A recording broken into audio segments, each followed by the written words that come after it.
প্রত্যেকটি জিনিসের কিন্তু সীমারেখা রয়েছে।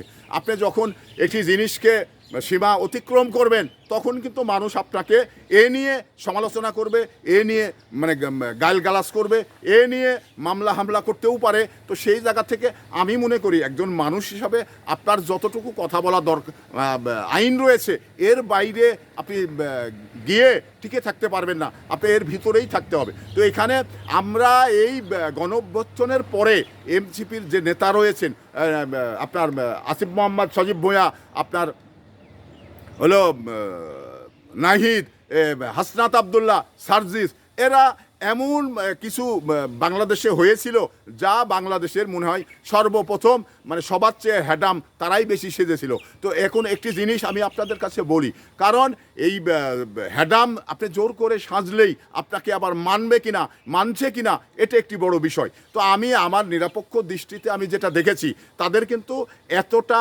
মানা, এতটা ভালোবাসার জায়গা ওনারা তৈরি করতে পারেনি। কারণ এই যে এনসিপির যে আপনার আসিফ মোহাম্মদ সজীব ভূঁইয়া, উনি কি মানুষ ছিলেন উপদেষ্টা হওয়ার পরে, নাহিদ কি মানুষ ছিলেন উপদেষ্টা হওয়ার পরে, তারা এই যে হাজার হাজার কোটি টাকার মানুষ হয়েছে, একটি নির্বাচন করতে মিনিমাম মানে 1-2 কোটি টাকা লাগে, যদি সস্তাও নির্বাচন করে 1-2 কোটি টাকা লাগে। তাহলে এই 1-2 কোটি টাকা ওনারা কোত্থেকে পেল?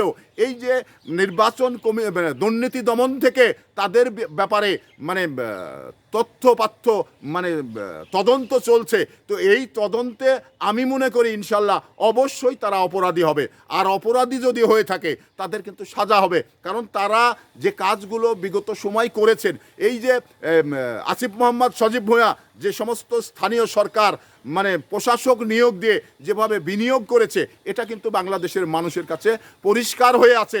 তো এই আপনার আসিফ মোহাম্মদ সজীব ভূঁইয়াকে ঠিক মানে দুর্নীতি দমন খুঁজতে শুরু করেছে, যখন তথ্যপাত্য মিলে যাবে তখন কিন্তু বাংলাদেশের মানুষ, বাংলাদেশের মানে বিচার বিভাগ তাকে আইনের কাঠগড়ায় দাঁড় করাবে।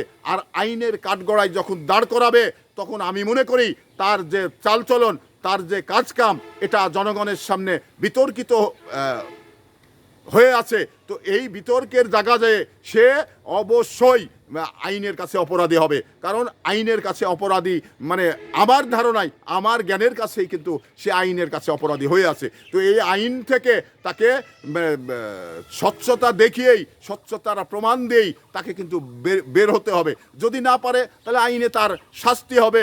এটাই মানে আমরা বাংলাদেশের মানুষ আশা করি।